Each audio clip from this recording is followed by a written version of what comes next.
వాస్తవం అది.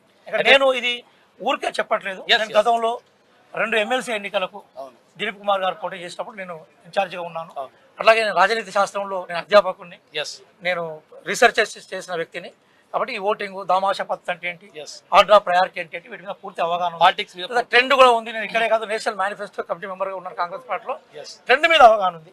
కాబట్టి మీరే చూడండి, మన జరిగిన ఎంపీ ఎలక్షన్లో కూడా ట్రెండ్ బిగినింగ్లో తమిళనాడు 2-3 స్టేట్లు ట్రెండ్ రాగానే చెప్పగలిగాం మనం, వీళ్ళు ఇన్నే గెలవగలుగుతున్నారు, వాళ్ళు అన్నీ గెలవగలుగుతున్నారని తెలిసిపోతుంది. కాబట్టి నా ప్రత్యేక విజ్ఞప్తి ఏంటంటే, బాగా క్యూరియాసిటీ తోటి తీర్మానం మల్లన్న మిత్రులు, అభిమానులు, అలాగే కాంగ్రెస్ పార్టీ శ్రేణులు కూడా ఉన్నారు. ఎందుకోసం ఉన్నారంటే, తీర్మానం మల్లన్న దాదాపుగా ఒక 7-8 సంవత్సరాల నుంచి సుదీర్ఘంగా పైలో కోసం నిలబడ్డాడు.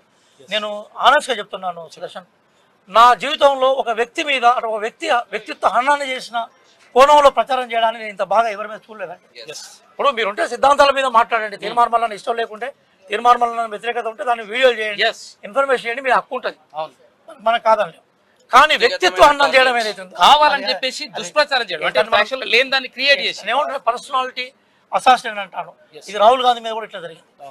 ఒక వ్యక్తి రాజకీయాల్లోకి వచ్చినప్పుడు మంచి మంచనాలు చెడు. ఇప్పుడు నేను చెప్పాను, రేపు నిజంగా ఇదే రాకేష్ రెడ్డికి ఒక్కసారి అద్భుతంగా మన పోలైన 3 లక్షల్లో 2,20,000 ఓట్లతో గెలుస్తాడు ఈ సెకండ్ అకౌంట్ లో. నేనేం కాదట్లేదు, కావచ్చు, లేదా ప్రేమేంద్ర రెడ్డి కొట్టుకోవచ్చు, ఇంకేమన్నా ఎవరికైనా రావచ్చు. కానీ అది విషయం కాదు, గ్రౌండ్ రియాలిటీని మనం మార్చలేం కదా. ఇక్కడ ఎంత అరిచినా జై తీర్మానం మల్లన్న 4 సార్లు అన్నా 10 సార్లు అన్నా, జై కాంగ్రెస్ 20 సార్లు అన్నా, జై బీజేపీ అన్నా, జై బీఆర్ఎస్ అన్నా, అక్కడ ఓట్లు అయితే మారవు కదా సార్. ఓటింగ్ ఆల్రెడీ అయిపోయింది. గ్రౌండ్ రియాలిటీ పెట్టుకోవాలి, అది రైట్ కాదు. అది ఎవరికి ఇప్పుడు నేను మీతో మాట్లాడుతున్నా కదా, కింద నా మీద ఇప్పటికి ఎవరు ట్రోలింగ్ ఉండకపోయి ఇప్పుడు స్టార్ట్ అయితే చూడండి. నాకు ఎవరి మీద కోపం లేదు, తీర్మానం కోపం నన్ను కోపం మొదలు పెడతా ఉంటారు. అది ఇర్రేషనల్, అది ఎట్లా కాదు. మన విషయంగా అనాలిసిస్ చేయాలి, విషయంగా చూడాలి. కాబట్టి నేను వారి తీర్మానం గెలుపు కోసం ఎదురు చూస్తున్న ప్రజాస్వామ్య శ్రేణులందరికీ ఏం చేస్తున్నట్టే, త్వరలో బహుశా ఇదే సుదర్శన్, ఇదే శ్యామ్ గారి ఆధ్వర్యంలో, ఇదే గొప్ప వీరందరూ యోధులు, ఎంత స్పోర్టింగ్ వచ్చినా ఏం లేకున్నా కూడా ధైర్యంగా నిలబడ్డారు.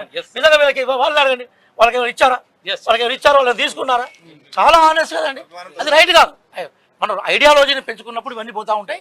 కాబట్టి మీరు అందరూ శుభవార్త వింటారు. ఆ శుభవార్తలో అందరం కొంచెం డాన్స్ చేసే గ్రూప్లో నేను మీతో కలిసి జాయిన్ అవుతానని చెప్తూ ముగిస్తున్నాను.